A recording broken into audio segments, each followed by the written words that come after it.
Sairam. Sairam. Today's topic for discussion and deliberation and internalization, Chintan Manthan Manan, is heaven and hell. What is heaven? What is hell? Do they really exist? All the religions, most of the religions speak about this heaven and hell. If it is in existence, where is it? If it is not there, why is it mentioned by the scriptures, by the religions of the world?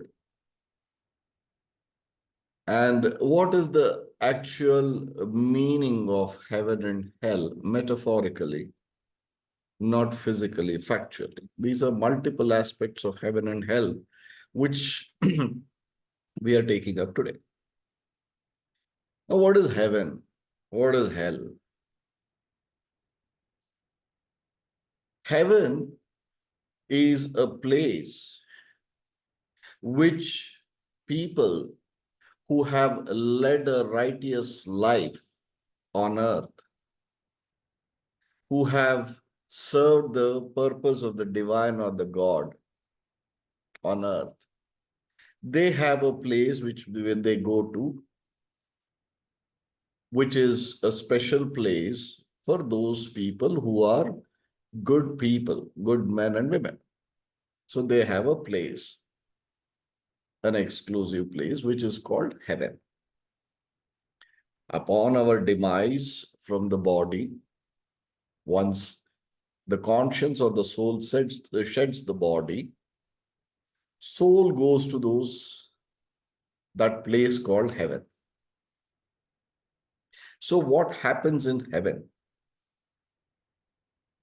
All the things which you have been forbidden to do according to the religions of the world, you can do there. You can drink. There are dancers, you can watch them. This endless amount of food, your indulgences, you can do anything. You're very happy. You're enjoying all the pleasures which you were not bestowed upon when you were on earth in the human form. You will get it there. You can enjoy life. It is governed by God. I am referring to the definition of heaven as per the Abrahamical religions. So there is the owner of heaven, or the one who governs heaven, is God. He governs heaven and earth. And then, everything that you want is there. As per if you shift towards Eastern philosophy, that's Sanatana Dharma, Hindu Dharma, there is a clear mention of heaven and hell in Garuda Purana. You will be, you will have the Apsaras dancing. There are Madhushalas. The king of heaven is Indra. You can enjoy endlessly.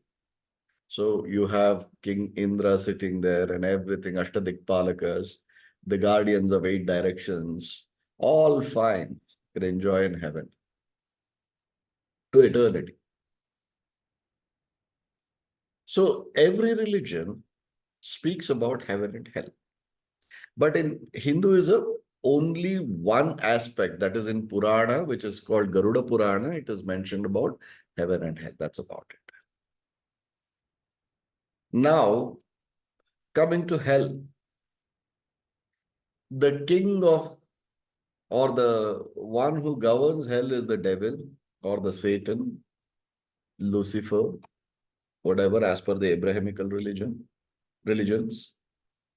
There you are subjected to pain, you are roasted, you are bitten by snakes, you are, hit, you are consistently being, put to pain.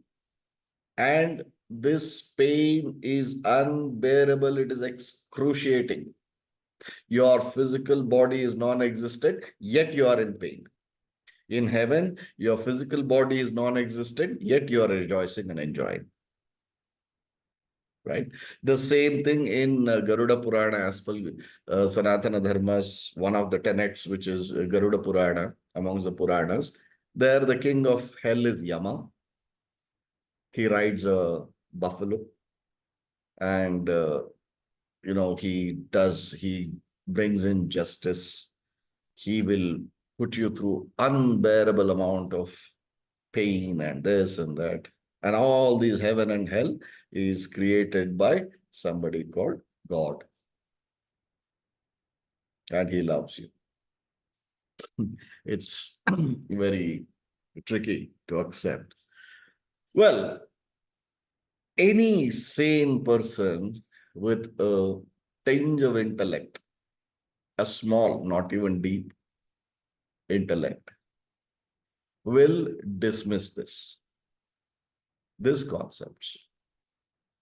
And the only difference between heaven and hell of Abrahamical religions and Hindu religion, in Hindu religion, in reality, there is no heaven and hell, but only there is a purpose why it was introduced in Garuda Purana and, spread to the world. There is a reason and a rationale behind it. So we will address that.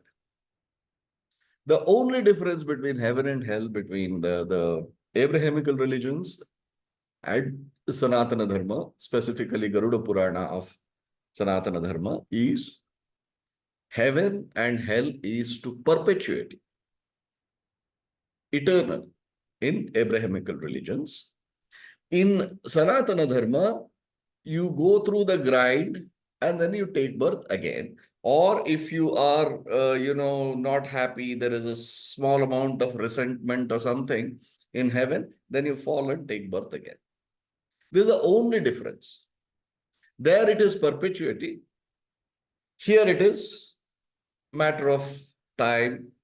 You can go through all the pain that you have gone through. I mean, which you are supposed to go through for your deeds, for your sins and whatever, and then you come out of it and take birth again to go to heaven if you are in hell. The same way, even in heaven, if you waver from your, morality in heaven or whatever, you drop again and take birth, come back. So this is the only difference. There, here it is not perpetual forever. There it is forever to eternity. That's the only difference. The rest, everything is the same cock and bull story. Now, any person, as I was just mentioning, with a tinge of sanity, intellect, reasoning, will straight away dismiss these concepts. There is no place called heaven. There is no place called hell.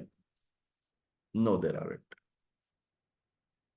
But unfortunately, vast majority of believers in religion, God, or whatever, vast majority of them believe in heaven and hell. You can imagine how shallow is our spiritual evolution, intellectual evolution. Because if you apply simple logic, you will know that it is an imaginary concept. There is no specific place called heaven. There is no specific place called hell. There is no demon or devil sitting there. There is no Yama sitting there and Indra or God sitting in heaven. No. None of those are real. All that is an absolute nonsense, utter nonsense. Excuse me. If it is such a big lie, if it is such a utter nonsense, why was it introduced in the religions? Were our forefathers idiots, fools to do that? No, definitely not. So everything which has been done has a reason. Why I dismissed vehemently about these concepts called the heaven and hell? Because I want to believe that whoever is listening has evolved enough to accept this truth, yet not go astray. So hence, I am dismissing it very vehemently. It is utter rubbish.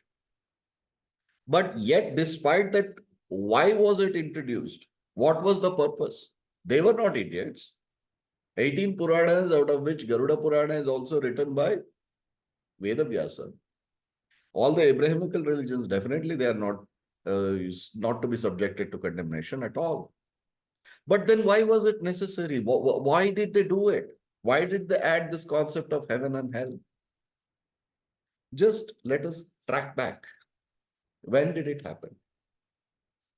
First religious scripture in the West, or the Western belief system, or the Abrahamical belief system, is Talmud or Torah, the one which Jews follow. That is at least about 3,000 years ago, 3 to 4,000 years ago. Similarly, this concept of heaven and hell, which came to here, Garuda Purana came about 5,000 years ago in India. Now let us track back the state of human evolution. How was the society? How was the mankind? How were we? What were we?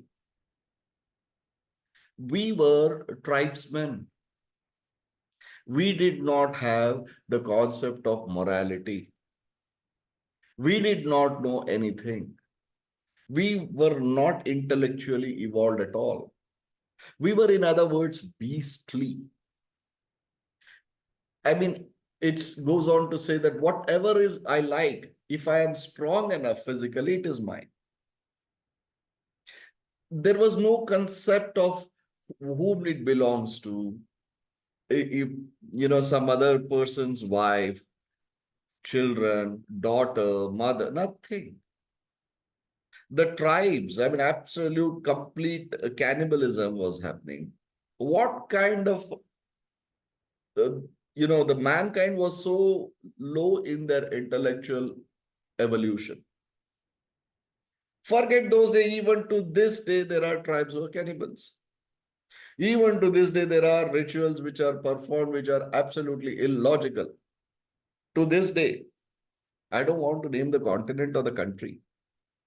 I don't want to sound racist.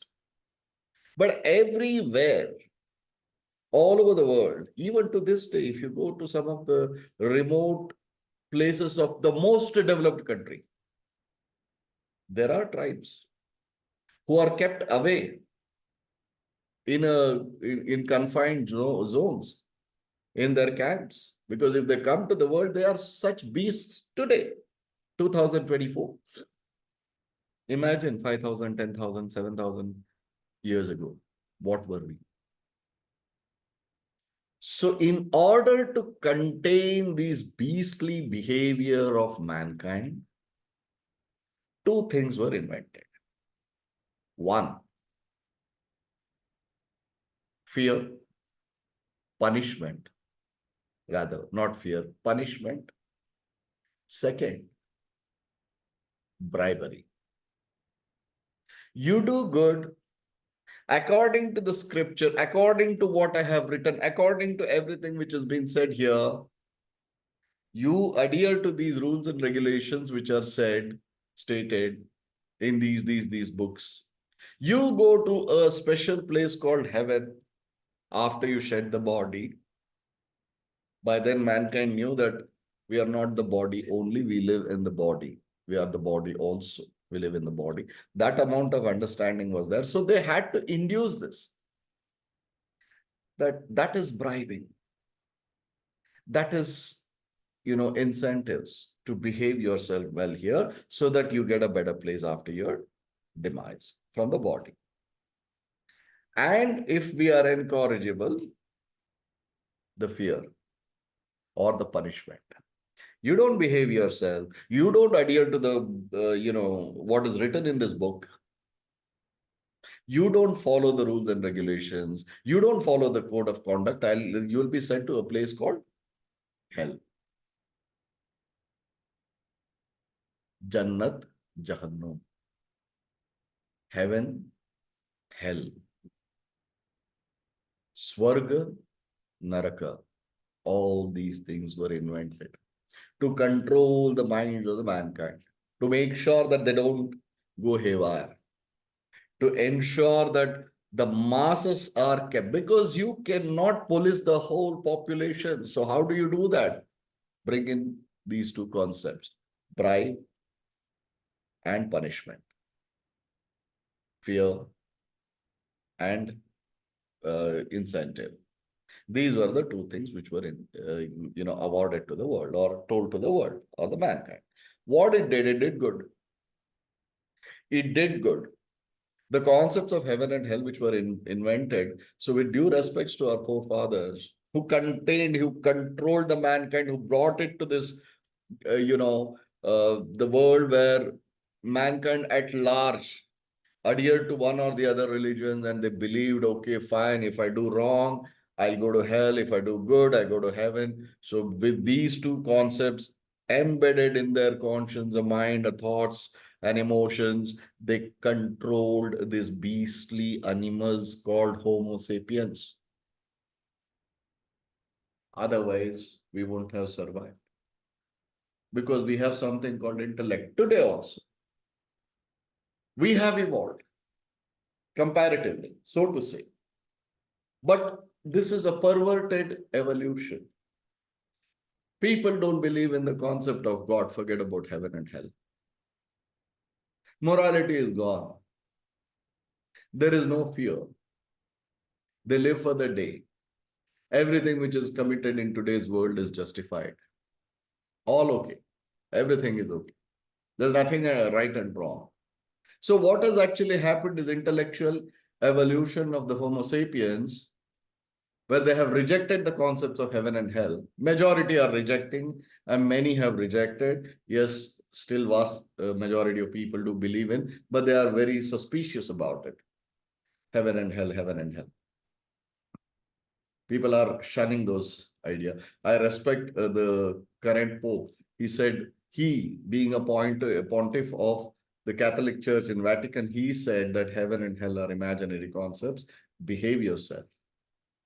Doesn't mean, I mean, it's not a toffee that I'll give you, or it is not a stick that I will use on you. So please, these are imaginary concepts. Imagine such a great person came out and said openly. So the concept of heaven and hell is going out. So what is happening in the bargain? People are living their life as charvakas. You know the charvakas, lokayatas, materialistic. Yatham jivet, sukham jivet, urinam krutva ghritam pivet, bhasmi bhutasya dehasya punaragamanam kutaha. You live the way you want to live. Enjoy yourself. Doesn't matter if your conduct and behavior and your joy is affecting somebody else adversely or not. Doesn't matter. Enjoy. Once you're dead, your body is confined to fire and everything is ashes. Who will come back again? What is the guarantee that there is a birth after this?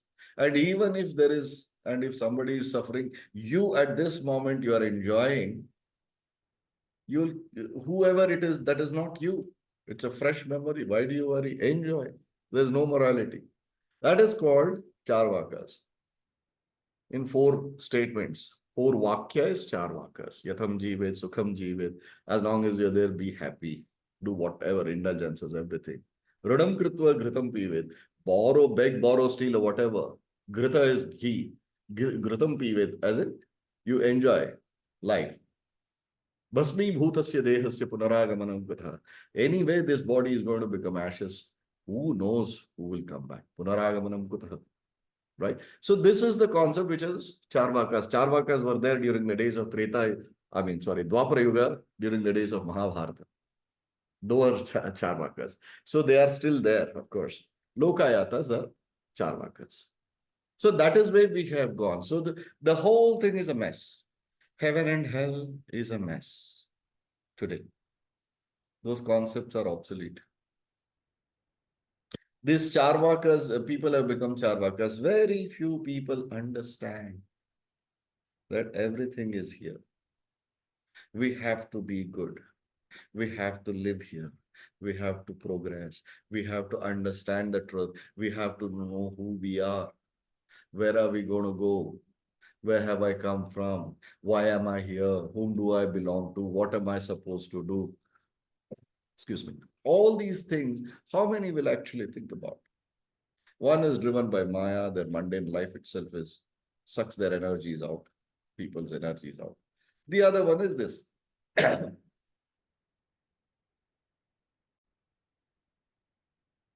So the whole idea of heaven and hell, which is considered as an imaginary concept, which it is an imaginary concept, is understood by the mankind, but it has a devastating effect.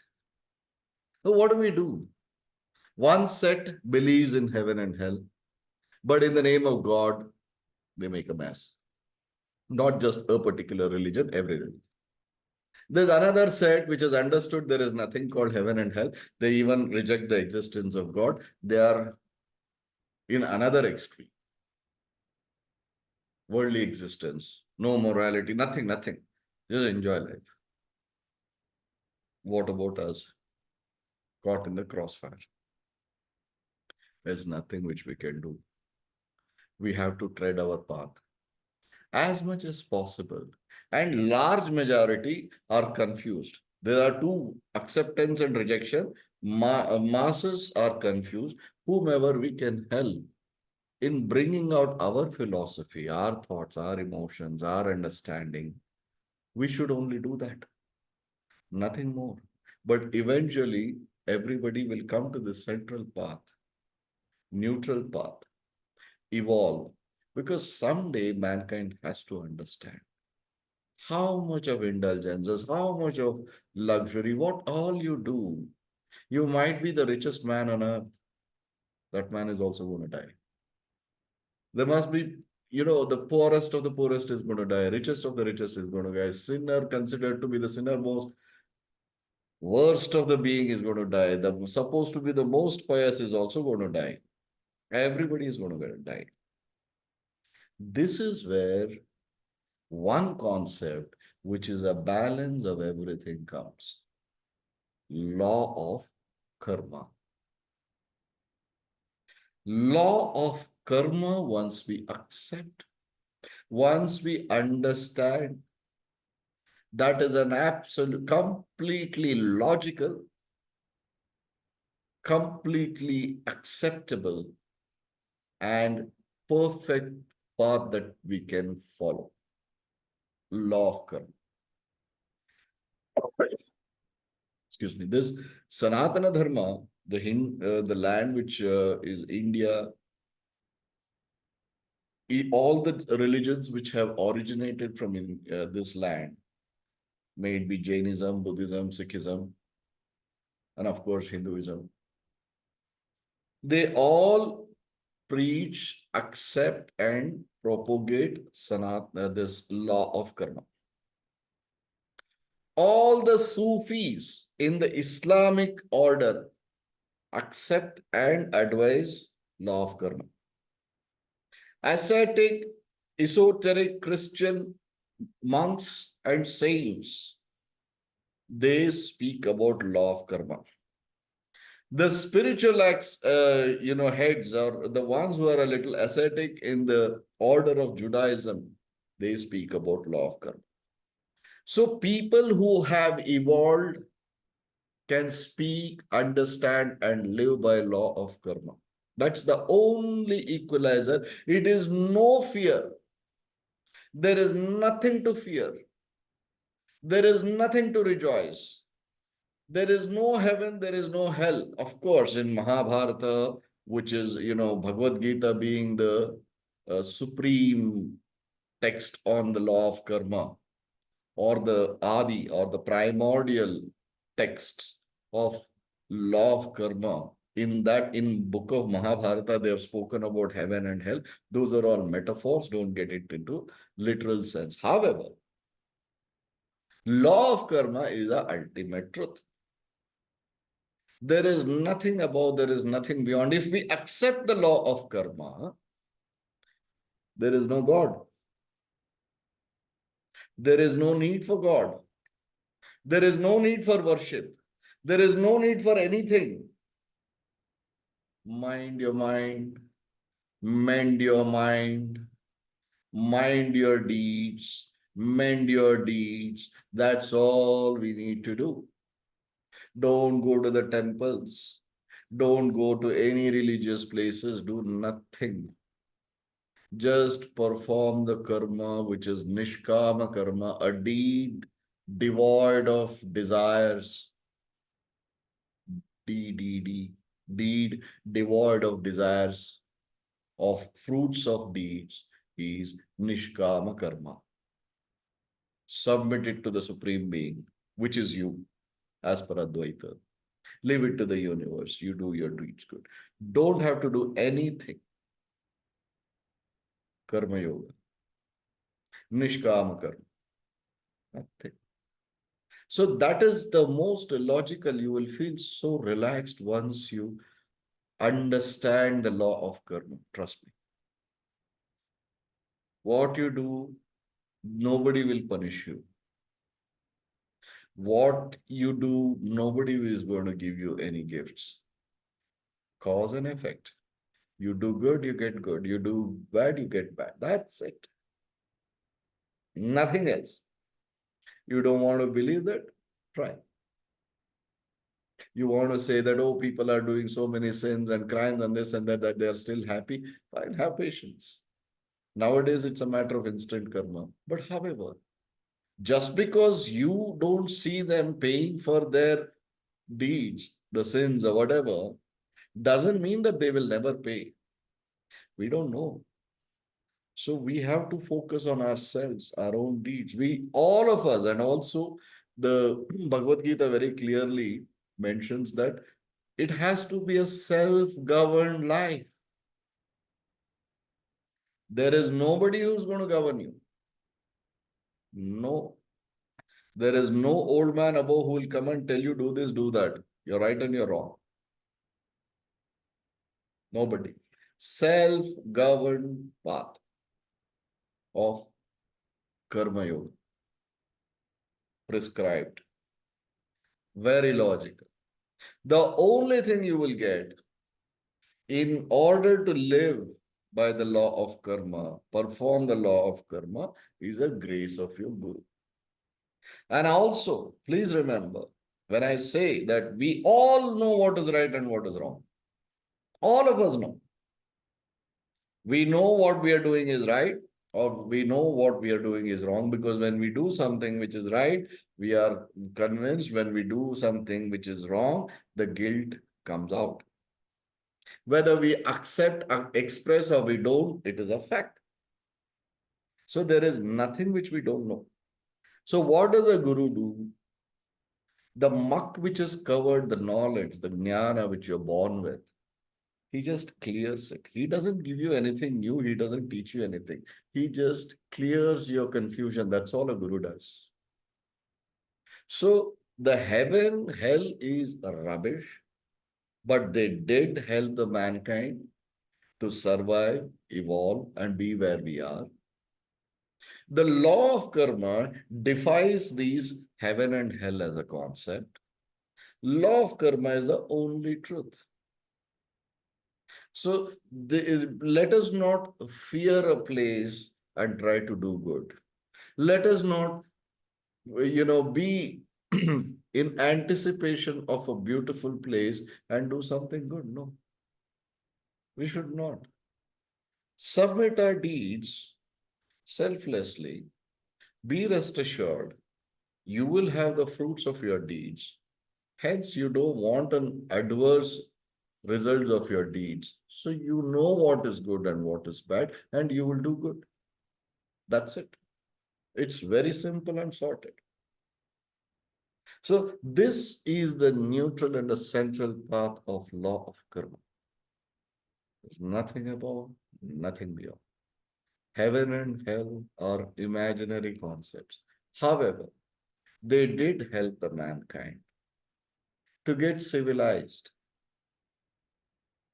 to get coming to the order, come in under the order of the day, how to conduct, how to behave. These are all the things which it did help. Now there is another question to this, which we can take it up independently. However, I'll browse on the subject. Dharma and law. Rule of the law of the land, rules and regulations, code of conduct versus dharma. Is it the same? No, it is not. It is not. Dharma is something which you know from within. You know what is right and wrong, what is moral and immoral, what is a good deed and a bad deed. Whereas law, rules and regulations are ever evolving. They change according to the circumstances, change according to the needs of the society. Some time ago, the entire of United States of America, the marijuana and other, what we call as drugs, were banned. Today, some uh, policymakers and lawmakers in some states in the United States made it legal. So there it is open. So what is legal and what is illegal, what is law and what is dharma are totally different. Dharma has nothing to do with rules and regulations. Rules and regulations have nothing to do. Dharma is consistent. Laws, rules, and regulations are ever evolving depending on the need of the society. Very clear. Do not get confused. Dharma is consistent. Always consistent. Dharma is always consistent. 10,000 years ago to till this day, dharma is consistent. Dharma is based on the law of karma. Dharma, karma. That's it. So let us not get confused. However, I want to come back to the main subject of today's discussion and deliberation and internalization, heaven and hell. What is it? Is it really so shallow? Was it such an imaginary concept that was pushed upon the people for so many thousands and thousands of years? Was it fair? Was it wrong? Let's tickle our intellect with that question as well. The heaven and hell, since it has been fed into our thoughts and emotions, we feel that there might be, but what it actually is, heaven is a good dream. When you have pleasant dreams, when you're talking about pleasantness, when you're thinking about, when you're dreaming about, when you're living those experiences, though not physically, at a realm which is above and beyond your sthula sharira, in the stage as per the Tripura Rahasya, Sushupta Swapna Jagrata. When you're not in a state of Jagrata, you're in a state of Swapna, is when the heaven and hell is. When you see yourself enjoy, I mean, you had a very beautiful dream, that's heaven. Don't get confused. That's heaven. That's it. When you get nightmares, you're helpless. And those nightmares are repetitive. You're unable to come out of it. The dream state, swapna sthiti, sthara, that you are in, it's so painful, yet you can't come out. The state of helplessness, hell. That's it. The pleasantness, oh, why did I wake up? I had such a beautiful dream. I had such a fantastic time. I dreamt of being this, I dreamt of being that. Beautiful, heaven. That's it. That is all it is. Especially children in their sleep, infants, they smile. They get the dreams of their previous birth. They get pleasant dreams. The universe, the nature, the mother is so kind that she bestows upon the children about, good dreams and visions. So they smile. At the same time, they wake up and cry. Suddenly, we go through hell in our dreams. We go through heaven. We live in heaven and hell in our dreams. The same thing is said in Tripura Rahasya as Sushupta, Swapna, Jagrata. Jagrata is a physical state where you are awakened. You're woken up, not awakened. Woken up. Sushupta is deep sleep. You know nothing, like death. It's gone. You don't exist at all. You've gone deeper than the swapna. Swapna is in between. That is heaven and hell. That's it. There's no special place. There's nothing which is outside. There is nothing which is out there. Everything is with you, everything is within you. Don't search. Whether it is God or the demon, heaven or hell, salvation or oneness, mukti, moksha, including your guru, there is no one who's outside you, with you, within you. That is the concept of heaven and hell. There's no other place. With due respects to the religions which propagated this philosophy and the concept and brought the mankind to where it is, and how the mankind is degenerating now, which is very unfortunate. Very small tribe of people or reasoning and progressing, which we call it as spirituality. One third the society or the mankind is believing in heaven and hell. One third is rejecting and rejoicing. There's one third out of which few fraction of a percentage which is progressing, but the rest of the one third is confused. This is how it is. So whatever best we can do by bringing out this concept of heaven and hell, what it is, what is right, what is wrong, how the law of karma works, which is the most logical, the best way to understand how the concept of birth and rebirth is based on our karma, karma phala, sanchita karma, suchita karma, vartamana karma, prarabdha karma, agami karma. There are definitions and descriptions which makes logical sense. That's our spiritual responsibility for our fellow human beings, right?